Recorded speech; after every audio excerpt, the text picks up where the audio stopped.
Number 6. Living Gnome. In 2008, a creepy gnome was caught on film in Argentina. Jose Alvarez, who filmed the gnome, reported that they caught the creature on film while larking about in their hometown of General Güemes, Argentina. He stated, "We were chatting about our last fishing trip. It was 1 in the morning. I began to film a bit with my mobile phone while the others were chatting and joking. Suddenly we heard something, a weird noise as if someone was throwing stones. We looked to one side and saw that the grass was moving. To begin with, we thought it was a dog, but when we saw this gnome-like figure begin to emerge, we were really afraid." Other locals have since come forward to say that they have spotted the gnome, and the town has been covered in a pall of fear ever since the first sighting. Number 5. The Devil's Footprints. On the night of February 9th, 1855, after a light snowfall, a series of hoof-like marks appeared in the snow. These footprints, measuring 1.5 to 2.5 inches wide and 8 inches apart, continued throughout the countryside for a total of over 100 miles, and although veering at various points, for the greater part of their course followed straight lines. Houses, rivers, haystacks, and other obstacles were traveled straight over, and footprints appeared on the tops of snow-covered roofs and high walls which lay in the footprints' path, as well as leading up to and exiting various drain pipes of as small as a 4-inch diameter. There were also rumors about sightings of a devil-like figure in the Devon area during the scare. Many townspeople armed themselves and attempted to track down the beast responsible without success. Recently, on the night of March 12, 2009, more strange marks, corresponding to those left in 1855, were found again in Devon. Number 4. Jeff. In September 1931, the Irving family claimed to hear persistent scratching and rustling noises behind their farmhouse's wooden wall panels. At first, they thought it was a rat, but then the unseen creature began making different sounds, sometimes spitting like a ferret, or growling like a dog, or gurgling like a baby. The creature soon revealed an ability to speak, and introduced itself as Jeff, a mongoose. It claimed to have been born in New Delhi, India, in 1852. According to Vori, the daughter, who was the only person to see him properly, Jeff was the size of a small rat with yellowish fur and a large bushy tail. Jeff variously claimed to be an extra clever mongoose, an earthbound spirit, and a ghost in the form of a weasel. He once said, "I am a freak. I have hands and I have feet, and if you saw me, you would faint. You'd be petrified, mummified, turned into stone or a pillar of salt." Vori Irving, who took Jeff under her wing, died in 2005. In an interview published late in life, she claimed that Jeff was not her creation.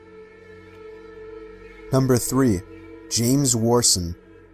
On September 3, 1873, a man named James Warson had accepted a challenge to race in record time from the town of Leamington to the town of Coventry, a 20-mile trek.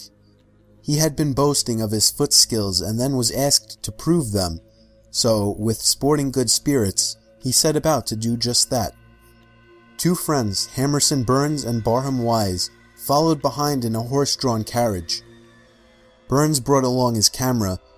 Warson was never out of their sight, and would often turn around while running to exchange some friendly words with the two riders.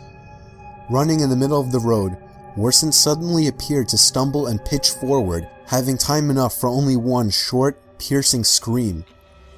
Wise later said it was the most ghastly sound either of us have ever heard. But as Warson pitched forward with that terrible cry, instead of falling to the ground as he appeared to be about to have done, he completely and totally vanished in mid-fall before ever striking the ground. The road itself told the story, and Wise took the pictures to prove it. There, in the soft dirt, were Warson's footprints. They led down the middle of the road, looked as if the runner stumbled, and there they disappeared. A search was called, and the locals scoured the area for James. The bloodhounds used in the search were strangely reluctant to approach the spot where Warson disappeared. He was never seen or heard from again. Number 2. August 7th, 1973 will remain a day of mystery and possible tragedy. Several people in New Mexico that day, using CB radios, heard the disturbing cries for help from a little boy. He said his name was Larry, and that he was trapped in a red and white pickup truck. He was with his father, who he thinks had a heart attack and was dead. He said that they had been on a rabbit hunting trip when his father collapsed on the steering wheel. Larry claimed that the truck had flipped over into a ravine and both doors were jammed shut and he was unable to escape. The boy's signal faded in and out over the next few days and was also heard in California, Wyoming, and Arizona. In a panic, Larry began to flip between channels crying for help. Police began a search and rescue team. One helicopter pilot who was searching the Manzano Mountains in New Mexico for Larry says that he made contact with a little boy calling for help, but he called himself David, not Larry. A family traveling from Missouri was reported missing on August 11th, and they had a son named Larry, but they were eventually found. On August 12th, an army sergeant claimed to have spoken to the boy for 3 hours, but could not get him to give more information about himself, like his phone number or address, etc. No more contacts could be made with Larry. It is presumed his battery died. The search was called off on August 13th. The police stated that there was no concrete evidence. They also say that the boy, if real, may have died sooner than the transmission stopped, and that the subsequent transmissions from different states, some were even heard in Canada, were hoaxes. Many believe it was a hoax, but those who spoke to Larry swear to this day that it wasn't, that the emotion and the crying they heard from little Larry was no doubt the real thing.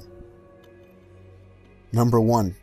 On November 29th, 1970, a professor and his daughters were hiking in the Isdalen Valley in Norway when they came across the partially charred remains of a young woman.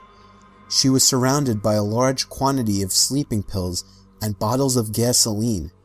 All the clothing she was wearing had the tags removed and her fingerprints had been sanded off.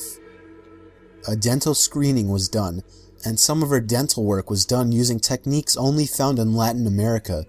She was eventually traced back to 2 suitcases at the NSB train station in Bergen. Her luggage contained a prescription lotion with the doctor's name removed, and a few pieces of broken glass with partial fingerprints, and 500 German marks, which is the equivalent of $350 under the lining of one of the suitcases. They discovered the woman had traveled by train across Europe under 9 different names. There were diaries found with her things that contained cryptic notes that the police deciphered were codes listing the places that she had been. Witnesses say she wore wigs as she traveled and spoke several languages such as French, German, English, and Dutch. She stayed at several hotels in Bergen. After checking into each, she would change rooms several times, always requiring a balcony, and would always order porridge with milk for room service. A local man came to the police saying that 5 days prior to the body's discovery, he came across a very elegant woman while hiking. He noted that she wasn't dressed for being outdoors, much less on a remote hiking trail, and that her face was distorted with fear. He claimed that she attempted to mouth something to him, but was followed closely by 2 large men in black coats. The man waited 32 years to come public with this story, stating that when he contacted the police, the officer who answered told him, "Forget her, she was dispatched. The case will never be solved."